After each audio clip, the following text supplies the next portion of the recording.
تحریک تحفظ آئین پاکستان کی جو قیادت ہے وہ جمعے کو سندھ کے 3 روزہ دورے پر کراچی پہنچ رہی ہے۔ تحریک کے قائدین جو ہیں 17 جنوری کو یعنی بروز ہفتہ کراچی سے سن شہر جائیں گے، جہاں وہ جی ایم سید صاحب کی سالگرہ کے پروگرام میں اور جلسے میں شریک ہوں گے۔ پھر اس کے بعد حیدرآباد اور کراچی سمیت جو ہے کراچی میں وہ کئی سیاسی ملاقاتوں کے علاوہ اتوار کو جو ہے تحریک تحفظ آئین پاکستان کے پلیٹ فارم سے جو ہے کل جماعتی کانفرنس کا انعقاد بھی کریں گے۔ یعنی کہ بڑے عرصے کے بعد جو ہے اس کے خلاف جو ہے کراچی اور سندھ کو کچھ توجہ دے رہی ہے۔ اس دورے کے کیا نتائج نکلتے ہیں؟ ظاہر ہے کہ 8 فروری کا جو ہے احتجاج کے لیے ساری موبلائزیشن ہو رہی ہے، یہ دیکھنا ہے کہ کس حد تک جو ہے اس معاملے میں وہ مؤثر رہتے ہیں۔ لیکن جو بڑا سوال ہے، جیسے کہ آج جو ہے عمران خان سے ملاقات پھر نہ ہو سکی، اور جس کے اوپر ہمیں پتہ ہے کہ تحریک انصاف کے لوگ جو ہیں وہ حسب روایت بیانات بھی دے رہے ہیں، دکھ کا بھی اظہار کر رہے ہیں، لیکن تحریک انصاف کے سامنے یا آپ کہیں کہ اپوزیشن کے سامنے زیادہ بڑے سوالات ہیں۔ پہلے یہ کہ جی احتجاج یا مذاکرات یا بیک وقت دونوں، اس میں سے کس راہ کا انتخاب کرتے ہیں، یہ ایک بڑا چیلنجنگ ان کے ساتھ صورتحال ہے۔ اور اس سے بڑا ایک اور معاملہ کہ اسٹیبلشمنٹ کے ساتھ تعلقات جو ہیں ان کو کس طرح سے وہ دوبارہ پٹری پہ لے کر آتے ہیں۔ بات کرنے کے لیے ہمارے ساتھ موجود ہیں تحریک انصاف کے سینئر رہنما محترم علی محمد خان صاحب۔ تو علی صاحب، آج بھی جو ہے عمران خان صاحب سے ملاقات نہ ہو سکی، اور آپ کا جو وزیر اعلیٰ ہے وہ وفاقی حکومت اور اسٹیبلشمنٹ کی تنقید کی زد میں ہے، بہت سنجیدہ نوعیت کے جو الزامات لگائے جا رہے ہیں۔ دوسری طرف ہم دیکھتے ہیں کہ وزیر اعظم جو ہیں شہباز شریف صاحب وہ مذاکرات کی بھی بات کر رہے ہیں۔ آخر تحریک انصاف کے لیے حقیقی پیغام کیا ہے؟ بسم اللہ الرحمن الرحیم۔ اللہم صلی علی محمد و آل محمد۔ بالکل میں آپ کی اس بات سے متفق ہوں کہ سنگین معاملات ہیں، ملک میں امن و امان کے بھی مسئلے ہیں، اور سیاسی مسئلہ اس سے بھی زیادہ ابتر ہے، اور آج سے نہیں ہے، پچھلے 3-3.5 سال سے ہے۔ ہم ایک ایسے ملک میں بیٹھے ہیں جس میں ایک پاپولر حکومت کو رژیم چینج کے ذریعے ہٹا دیا گیا، اور پھر وہی جماعت جب دوبارہ ووٹ لے کے آئی، ایک بار پھر یہ ایک دوسرا رژیم چینج کیا گیا ایک اور طریقے سے کہ ووٹ ہی سارا چرا لیا گیا، ورنہ ادھر پورے 3/4 پی ٹی آئی بیٹھی ہوئی ہوتی۔ تو اس وجہ سے میں سمجھتا ہوں کہ ان معاملات کو ٹھیک کرنا صرف عمران خان صاحب کی ذمہ داری نہیں ہے، اس میں حکومت کا بھی رول ہے، اس میں مقتدرہ کا بھی رول ہے، اسٹیبلشمنٹ، اور حل حل یہ ہے کہ آپ انگیج کریں، عمران خان صاحب سے آپ انگیج کیجئے، ان سے بات کیجئے، وہ باہر آئیں، بیٹھیں، مسئلے کا حل نکالیں۔ باقی تو اس طرح کے الزامات سے تو نہ مسئلہ حل ہوگا، نہ دہشت گردی ختم ہوگی، اور نہ سیاسی استحکام آئے گا۔ اچھا یہ بتائیے کہ وزیر اعظم صاحب کی جو مذاکرات کی پیشکش ہے کیا واقعی سنجیدہ ہے؟ میں سمجھتا ہوں کہ مذاکرات کی کوئی بھی پیشکش کو رد نہیں کرنا چاہیے۔ میں نے ترسوں منڈے والے دن پی ٹی آئی کی پارلیمنٹری پارٹی کو یہ تجویز دی ہے کہ میاں شہباز شریف صاحب نے، چاہے وہ ہمیں پسند ہے یا ناپسند ہے، وہ فارم 47 ہے جو بھی ہیں، بیٹھے وزیر اعظم کی کرسی پہ، وہ اگر آپ کو آفر کر رہے ہیں آپ اس کو ریجیکٹ نہ کیجیے، آپ اس کو ایکسیپٹ کریں، اور ان کو کہیں کہ ٹھیک ہے اب آپ بتائیں کیا بات کرنی ہے، پہلے ہمیں عمران خان صاحب سے ملائیں، ہماری سیاسی قیادت کو عمران خان تک رسائی دیں۔ اگر شہباز شریف صاحب سنجیدہ ہیں تو وہ سیاسی قیادت کو خان صاحب تک ملنے کا موقع ضرور دیں گے، ہم خان صاحب سے ملیں، ان سے ہم بات کریں، اس کے بعد آگے بڑھے گی۔ اور میں یہ سمجھتا ہوں کہ اگر عمران خان صاحب تک آپ ہمیں رسائی نہیں دیں گے، ہم ان کی بات نہیں سن پائیں گے، تو نہ پھر اس قیادت کے پاس کوئی سیاسی مینڈیٹ ہے اور نہ اس بات میں کوئی وزن ہوگا۔ آپ مجھے بتائیے عامر صاحب کہ اگر ہماری پاکستان تحریک انصاف کی قیادت کسی مذاکرات میں بیٹھتی ہے ایک ایسے وفد کے ساتھ جو مسلم لیگ نون کو ریپرزینٹ کر رہا ہو، لیکن پیچھے ان کی ملاقات ہی بند ہو شہباز شریف وزیر اعظم سے، تو ان کے پاس کیا اختیار ہوگا؟ کوئی ان پہ ٹرسٹ کرے گا؟ وہ تو مذاق ہو، بچوں کا کھیل تو نہیں ہے نا۔ تو دونوں طرف کی مذاکراتی ٹیم کے لیے ضروری ہے کہ وہ اپنی اپنی قیادت تک ان کو رسائی ہو۔ تو حکومتی ٹیمیں تو زرداری صاحب جو پیپلز پارٹی کے بیٹھے ہوتے ہیں یا نون لیگ والے میاں صاحب سے جا کے مل لیتے ہیں، ہمارے والے آپ نے ان کو جو ہے اسیر بنا دیا ہے، کچھ اڈیالہ کے اندر اسیر ہیں، کچھ باہر اسیر ہیں۔ تو آپ سنجیدہ رویے اپنائیں، اس قیادت کو عمران خان صاحب تک رسائی دیں، میں سمجھتا ہوں اس کے بعد پھر شاید یہ آپ نے جملہ کی گاڑی چل پڑے۔ یہ آپ نے جملہ اچھا کہا کہ کچھ کہتے ہیں جیل کے اندر اسیر ہیں اور کچھ جیل کے باہر، لیکن وہ جو آپ کی تجویز اپنی جگہ جو آپ نے پارٹی کو دی، پارٹی میں کون سی سوچ غالب ہے؟ حکومت کو شکایت ہے کہ جی عمران خان سے جب بھی ملاقات کروائی جاتی ہے تو اداروں کے خلاف پروپیگنڈے کے لیے استعمال ہوتی ہے۔ جناب اس کی ذمہ دار بھی حکومت ہے، وہ کیسے؟ جس کا کام اسی کو ساجے۔ ایک بہت بڑا بہترین ڈاکٹر ہو جو پوری دنیا کا علاج کرتا پھرے، لیکن اس کو آپ جی ڈی پی پائلٹ کی سیٹ پہ F-16 میں تو نہیں بٹھا سکتے، اس کو آپ اپنا کام کرنے دیں گے۔ سیاسی قیادت کا اپنا کام ہے، وکلاء کا اپنا کام ہے، فیملی کا اپنا کام ہے۔ آپ نے 1.5 سال سے سیاسی قیادت کو عمران خان تک ملنے ہی نہیں دے رہے، پھر کہتے ہیں بدی فلانا ہو گیا، ڈمکانا ہو گیا، یہ بیان آ گیا، وہ بیان آ گیا۔ یہ باتیں سیاسی قیادت کرتی رہتی ہے، باتیں کرتے ہیں اپنے لیڈر سے، لیڈر بھی کبھی سخت کبھی تند کبھی تیز بات کرتے ہیں، سیاسی قیادت کا پھر یہ کام ہے کہ اس کو پھر فارمولیٹ کر کے ایسی بات آگے رکھی جائے جس سے لیڈر کو فائدہ ہو، جس سے لیڈر جیل سے نکلے، جس سے معاملات ٹھیک ہوں، جس سے ہماری جماعت بھی آگے جائے اور جمہوریت کی گاڑی بھی آگے جائے۔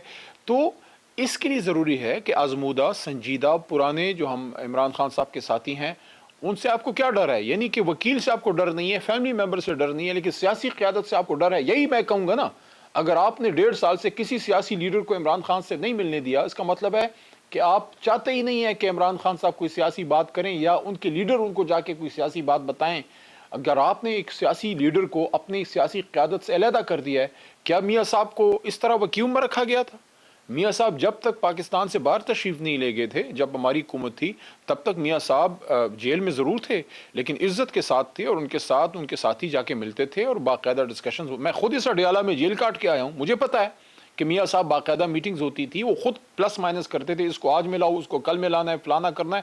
میں ہی نہیں کہتا برا تھا، سیاسی لیڈر کو ملنے دینا چاہیے، لیکن جو سہولت محترم میاں نواز شریف صاحب کو تھی وہی سہولت محترم عمران خان صاحب کو کیوں نہیں ہے؟ وہ کیوں اپنے سیاسی قیادت سے نہیں مل پاتے؟ اچھا، ایک اور میں ایشو کی طرف توجہ مبذول کراتا ہوں کہ وہ جو تحریک تحفظ آئین پاکستان ہے وہ ذرا فعال دکھائی دے رہی ہے۔ کل اس کی جو قیادت ہے کراچی آ رہی ہے، پھر جو اندرون سندھ کا بھی، دیہی سندھ کا بھی دورہ کریں گے۔ دوسری طرف ہم دیکھتے ہیں کہ اڈیالہ جیل کے باہر جو ہے وہ دھرنے بھی دیے جا رہے ہیں۔ بند گلی سے پارٹی اور اس کی قیادت کو نکالنے کے لیے کوئی بڑا گیم پلان ہے آپ کی قیادت کے پاس؟ دیکھیں، میں تو اس وقت کسی پولیٹیکل کمیٹی وغیرہ کا حصہ نہیں ہوں، تو جو بھی پالیسی اس وقت بن رہی ہے وہ ہماری پولیٹیکل کمیٹی میں سلمان راجہ صاحب یا بیرسٹر گوہر صاحب، یہ جو بھی ٹیم ہے وہ کر رہے ہیں، ہم ان کو سپورٹ کر رہے ہیں۔ میں جب تھا اندر، میں اپنی سجیسٹ کرتا تھا، بہت سی چیزوں سے ڈیفر کرتا تھا، اور جو مجھے صحیح لگتا تھا وہ بات میں کرتا تھا۔ اب وہ کیا پالیسی بناتے ہیں، ان کے ذہن میں کیا ہے، اس کی پیشن گوئی میں نہیں کر سکتا، لیکن مجھے جو لگتا ہے وہ یہی ہے کہ کسی بھی طریقے سے پرامن طور پہ سیاسی جدوجہد سے عمران خان صاحب کو رہا کیا جائے۔ کچھ لوگ یہ کہتے ہیں کہ صرف احتجاج کریں، کچھ لوگ کہتے ہیں صرف مذاکرات پہ ہی۔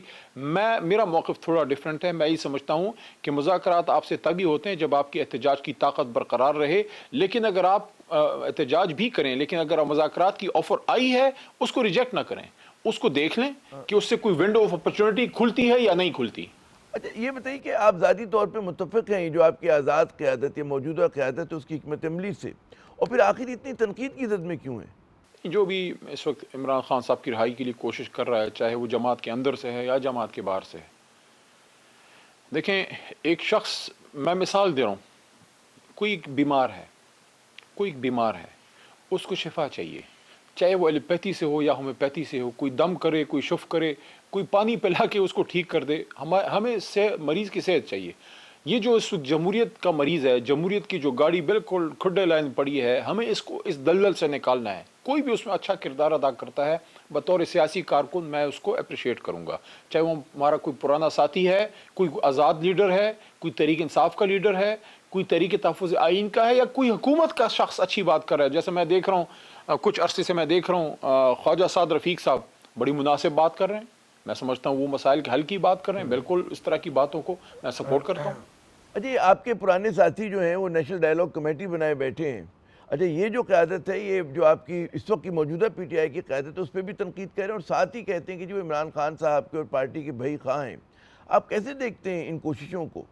خان صاحب کے پرانے ساتھی ہیں، انہوں نے بھی کشت کاٹا ہے، میں ان کو غدار نہیں سمجھتا، میں سمجھتا ہوں کہ پرانے ساتھی ہیں۔ پارٹی میں واپسی کا فیصلہ صرف خان صاحب کریں گے۔ مجھ سے اگر کبھی کسی نے پوچھا تو میں ان کو صرف یہ کہوں گا کہ خان صاحب کو یہی کہوں گا کہ جس نے رجیم چینج میں آپ کو چھوڑا، حکومت میں جس نے پیٹ میں چھرا گھونپا، وہ اصل آپ کے وہ تھے جنہوں نے تکلیف دی، دھوکہ دیا۔ غدار کا پھر بھی لفظ یوز نہیں کروں گا، لیکن اس کے بعد جو مجبور ہوئے کسی بھی وجہ سے، ان سے میری ہمدردی ہے۔ یہ لوگ اب جو کوشش کر رہے ہیں میں اس کو اپریشیٹ کرتا ہوں، لیکن میں صرف اس میں یہ سجیسٹ کروں گا کہ وہ صرف کوٹ لکھپت پہ فوکس نہ کریں، وہ اڈیالہ خان صاحب پہ فوکس کریں، کسی طریقے سے جا کے عمران خان صاحب سے ملیں۔ ہمیں تو ملاقات نہیں دے رہے، دیکھیں میں چیف جسٹس اسلام آباد ہائی کورٹ کا آرڈر لیے بیٹھا ہوں، مجھے ملاقات 1.25 سال سے نہ بطور وکیل دے رہے ہیں نہ بطور سیاسی کارکن سیاسی یا MNA دے رہے ہیں. تو اگر یہ پرانے ساتھی ہمارے عمران اسماعیل بھائی ہیں یا فواد چوئی صاحب ہیں یا محمود مولوی صاحب ہیں، ایون اسد عمر صاحب کو تھوڑا سا ایکٹیو ہوئے تھے، یہ رول ادا کرتے ہیں، میں اس پہ تنقید نہیں کروں گا. ہمیں ہمارا لیڈر بار چاہیے.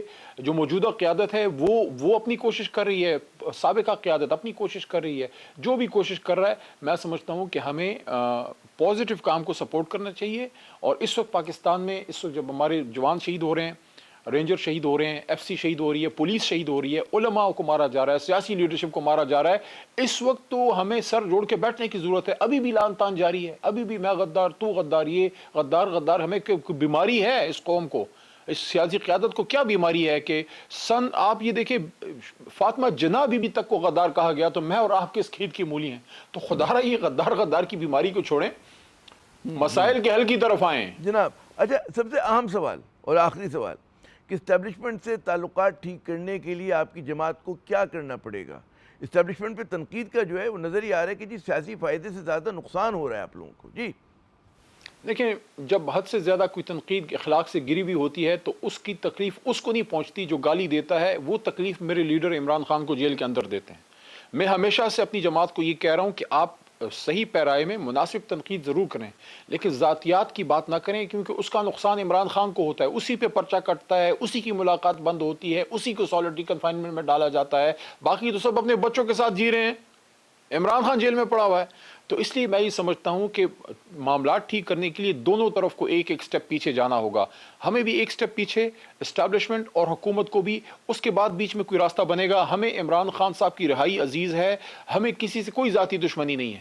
کل کو اگر عمران خان صاحب وزیر اعظم بنتے ہیں، انہوں نے اسی اسٹیبلشمنٹ کے ساتھ بھی چلنا ہے، انہوں نے اسی اپوزیشن جو آج کی حکومت ہے اس کو بھی انگیج کرنا ہوگا.